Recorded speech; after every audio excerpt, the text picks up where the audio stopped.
Ito nga pala, meron tayong customer na kalisayin. Tama nga pala siya sa bituka. Hindi ko na lang pinakita sa video nung tinahi ko kasi baka madali tayo ni Meta.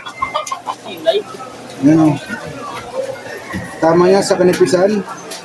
Tapos tama sa hita, badla. Hindi natin pinakita sa video yung paglabas ng bituka. Kasi bawal. Siyempre, hinihingihan natin kung yung ating account.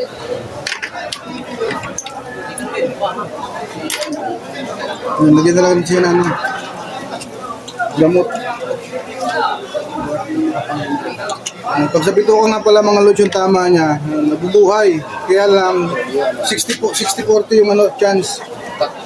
Kaya dapat hindi mo muna siya pakainin ng mga 5 araw. Pag naka-3 araw at nagtitirlaak na siya, malaki na yung chance niya na makarecover o mabuhay siya. Pero pag 3 araw tapos umipot na ng maputi, tapos yung yung mukha niya nangingitim na, alam na, huwag mo na siyang gamutin. O kung may pag-asa pang ihawin o katayin, pwede pang katayin.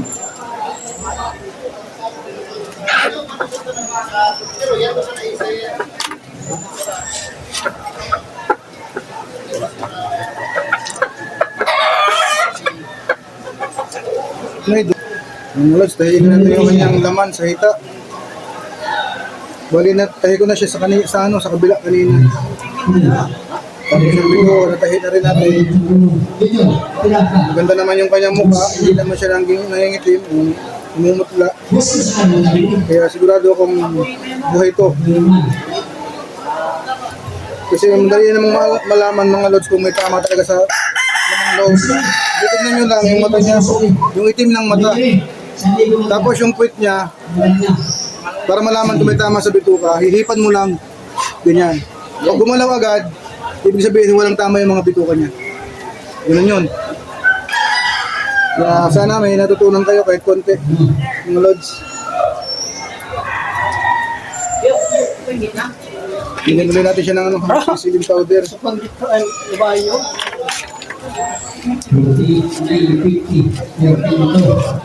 Yan, shoutout nga pala kay Berto. Yan. Pag-follow naman yung kanyang account. Yung may kanya nitong manok, medyo nagbablog-vlog man. Kaya lang, nasobra sa pagkain ng karne. Nasobra sa pagkain ng bihag. Kaya yun, medyo napilay. Nirayuma. Nasobrahan sa karne.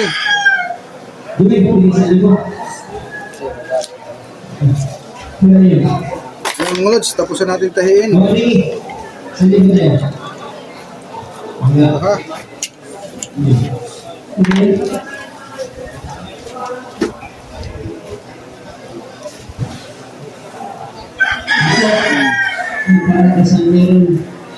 Yung purpose nga pala itong tali para hindi siya masyadong gumalaw. Kasi pag masyadong magalaw yung manok, pag pinatahin mo na, pag gumalaw, tatanggal na namin yung tahi. Uulitin na naman. Yung modso. Yung tama nyo.